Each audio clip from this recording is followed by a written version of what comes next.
স্থলপথে নিয়মিত টহল ও নিরাপত্তা বজায় রাখা কঠিন। ভারতে কোনো অবৈধ বাংলাদেশি থেকে থাকলে তাদের আনুষ্ঠানিক প্রক্রিয়ায় ফেরত পাঠাতে হবে। ভারতের পুশ ইনের ঘটনায় প্রতিবাদ জানানো হয়েছে, তবে এই ঘটনাকে উস্কানিমূলক মনে হচ্ছে না বলে মন্তব্য করেছেন স্বরাষ্ট্র উপদেষ্টা লেফটেন্যান্ট জেনারেল অবসরপ্রাপ্ত জাহাঙ্গীর আলম চৌধুরী। এই ভাসমান বিওপি শনিবার সাতক্ষীরার শ্যামনগরে বিজিবির ভাসমান বিওপি উদ্বোধন শেষে কথা বলেন তিনি।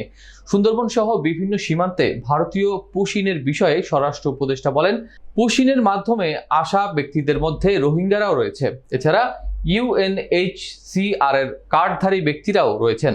বিষয়টি নিয়ে কূটনৈতিক চ্যানেলে যোগাযোগ করা হচ্ছে। এ সময় পুশিনের বিষয়ে সরকার কঠোর অবস্থানে রয়েছে বলেও জানান তিনি আরো বলেন, ভারত থেকে পুশিনের মাধ্যমে আসাদের মধ্যে বাংলাদেশি থাকলে তাদের পুশব্যাক করার সুযোগ নেই।